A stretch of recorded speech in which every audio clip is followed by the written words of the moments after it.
Hello everyone.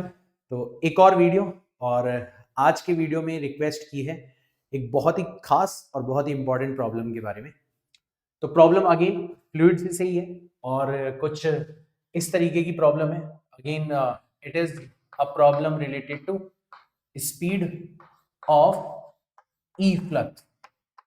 जिसने हमारा पिछला वीडियो नहीं देखा स्पीड ऑफ ई फ्लक्स के ऊपर, मैं टैग कर दूंगा लिंक, तो वो भी देख लेना एक बार।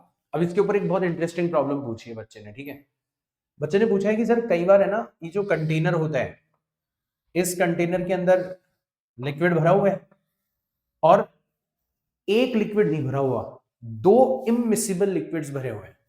मतलब कुछ हाइट तक तो एक लिक्विड भरा हुआ है, इसकी डेंसिटी अलग है, ठीक है, और कुछ हाइट तक दूसरा लिक्विड भरा हुआ है, इसकी डेंसिटी अलग है।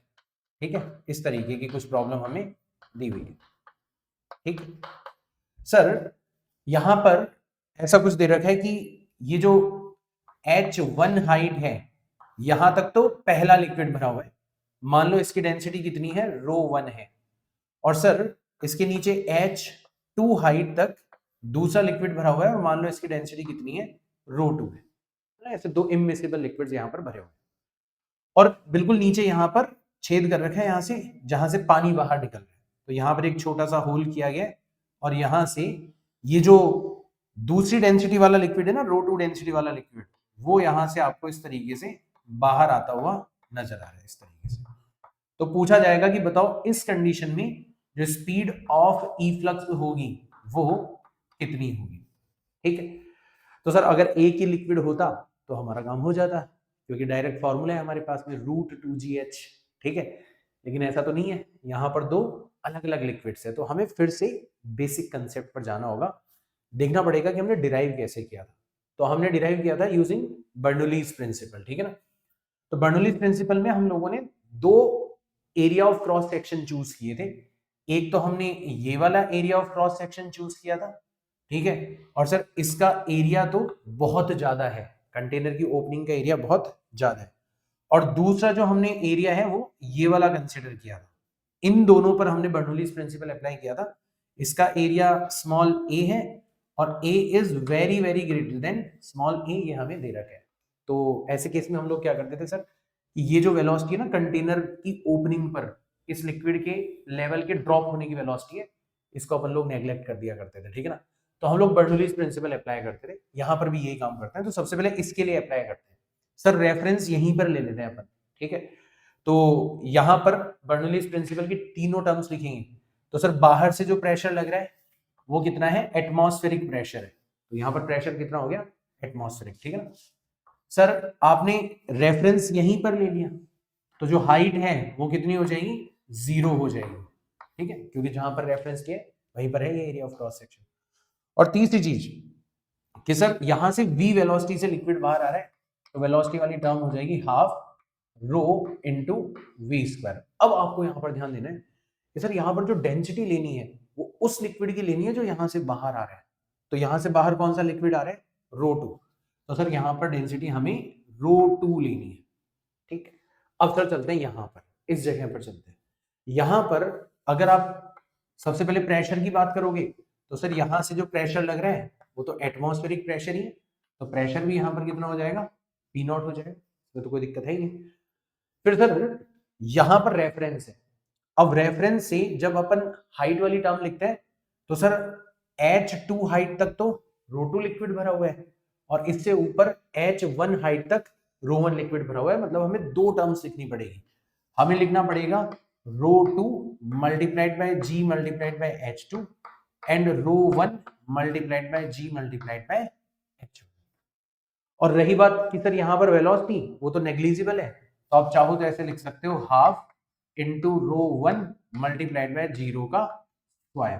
वेलोसिटी ऑलमोस्ट कितनी, 0, तो ऑल्दो डेंसिटी ρ1 है बट वेलोसिटी 0 है। ठीक है, तो ऐसे हमने यहां पर बर्नौलीज प्रिंसिपल को यूज किया है। ठीक है, तो यहां पर यूजिंग बर्नौलीज प्रिंसिपल ये हम लोगों ने यहां पर यूज कर लिया। और जब भी कभी आप कंसेप्चुअली कहीं पर अटक जाते हो तो आपको अंडरलाइन जो जो अंडरलाइन कॉन्सेप्ट है उस पर अटैक करना चाहिए कि हाँ यार इसकी डेरिवेशन इस पे होती थी, चलो वापस वहीं चल लेते हैं अपन, ठीक है ना। अब देखो क्या क्या हुआ यहाँ पर। तो सर सबसे पहले तो पी नॉट से पी नॉट कट गया दोनों तरफ, ठीक है। सर ये वाली टर्म तो जीरो है और ये वाली टर्म भी जीरो है, ये भी खत्म हो गई। तो सीधा सीधा वेलोसिटी कितनी आ जाएगी हमारे पास में, तो सर वेलोसिटी आ जाएगी 2 चला जाएगा ऊपर, तो ट्वाइस ऑफ जी कॉमन, अंदर बच जाएगा रो 2 multiplied by H2 plus row 1 multiplied by H1, और नीचे आपने डिवाइड कर दिया, इस रो 2 को भेजोगे नीचे तो रो 2 से आपने इसको डिवाइड कर दिया, और v स्क्वायर था तो स्क्वायर को हटा दिया तो यहाँ पर रूट आ गया, ठीक है ना।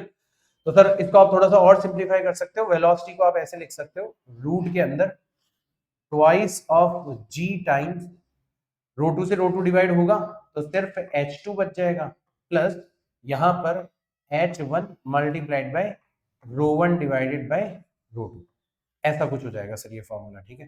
इस तरीके से भी इसको याद किया जा सकता है। अब सर एक तो है कि अगर मान लो दो ही लिक्विड हो तब तो हम ये फॉर्मूला याद कर लेंगे, बट मैं वो रिकमेंड नहीं करूंगा। मैं रिकमेंड करूंगा कि आपके अंडरलाइन अप्रोच जो है इसको याद रख लो। जैसे मान लो कि क्वेश्चन में ऐसा होता, आपको दे रखा होता कि ये वाला जो लिक्विड है इसकी डेंसिटी तो रो है, ठीक है, हल्का लिक्विड है, और इसकी डेंसिटी कितनी है, ये मान लो 3 टाइम्स रो है ना, ऐसे कुछ आपको दिया जाता। ये H1 हाइट भी H दे रखी है और H2 हाइट भी H दे रखी है, मतलब आधी हाइट तक एक लिक्विड भरा हुआ है और आधी हाइट तक दूसरा लिक्विड भरा हुआ है। तो ऐसे कुछ न्यूमेरिकल प्रॉब्लम आपसे पूछी जा सकती है। तो फॉर्मूला याद रह जाए बहुत अच्छी बात है, फॉर्मूला याद नहीं हो तो आप ये अप्रोच अपना सकते हो। अब जैसे अभी तो हमने मान लो फॉर्मूला डिराइव किया है तो हम तो इसी के अंदर यूज कर लेते हैं। तो सर फाइनली वेलोसिटी कितनी आ जाएगी यहाँ से, जब हम वैल्यूज रखेंगे तो सर वेलोसिटी आ जाएगी यहाँ से रूट के अंदर twice of ji times H2 कितनी है यहाँ पर H है, प्लस H1 भी कितनी है यहाँ पर H है, रो 1 डिवाइडेड बाय रो 2, तो रो 1 की जगह रखा जा सकता है रो, और रो 2 की जगह रखा जा सकता है 3 टाइम्स रो। तो सर यहाँ से रो तो कैंसिल आउट हो जाएगा, ये H प्लस H बाई 3 बचेगा तो 4H बाई 3 हो जाएगा। तो अल्टीमेटली आंसर कितना आ जाएगा, रूट के अंदर 8GH डिवाइडेड बाय 3 आ जाएगा। तो ऐसे बहुत सारे क्वेश्चंस आप लोगों से पूछे जा सकते हैं। मेरे ख्याल से ऐसी कोई प्रॉब्लम अगर आपसे पूछी जाएगी तो आप बड़ी आसानी से उस प्रॉब्लम को सॉल्व कर दोगे, राइट। तो that's it for today's video. अब आज की वीडियो में जो भी प्रॉब्लम बच्चे ने पूछी उसका मैंने सोल्यूशन दिया। आप कमेंट्स में अपनी प्रॉब्लम बताओ, क्योंकि हमारे इस चैनल का जो आइडिया है, जो यूएसपी है, वो यही है कि यहाँ पर जितने भी बच्चे मुझसे जुड़ते चले जा रहे हैं, मैं उनकी किस तरीके से हेल्प कर रहा हूँ कि बच्चे कमेंट्स के अंदर बताते हैं कि कौन सा टॉपिक उनको कोचिंग में स्कूल में अच्छे से समझ नहीं आया, वो कमेंट्स कर देते हैं, मैं उनकी लिस्ट बनाते जाता हूँ और फिर 1 बाय 1 मैं उन सारे के सारे टॉपिक्स को बहुत अच्छे से एक्सप्लेन करता हूँ छोटे छोटे वीडियोस के अंदर, जैसा एक वीडियो आपने अभी देखा। तो आई होप ये वीडियो आपको पसंद आया होगा। अगर पसंद आया तो अपने दोस्तों के साथ में शेयर करो जिनको इस टॉपिक के अंदर प्रॉब्लम थी, और अपना नेक्स्ट टॉपिक मुझे बताओ कमेंट्स के अंदर।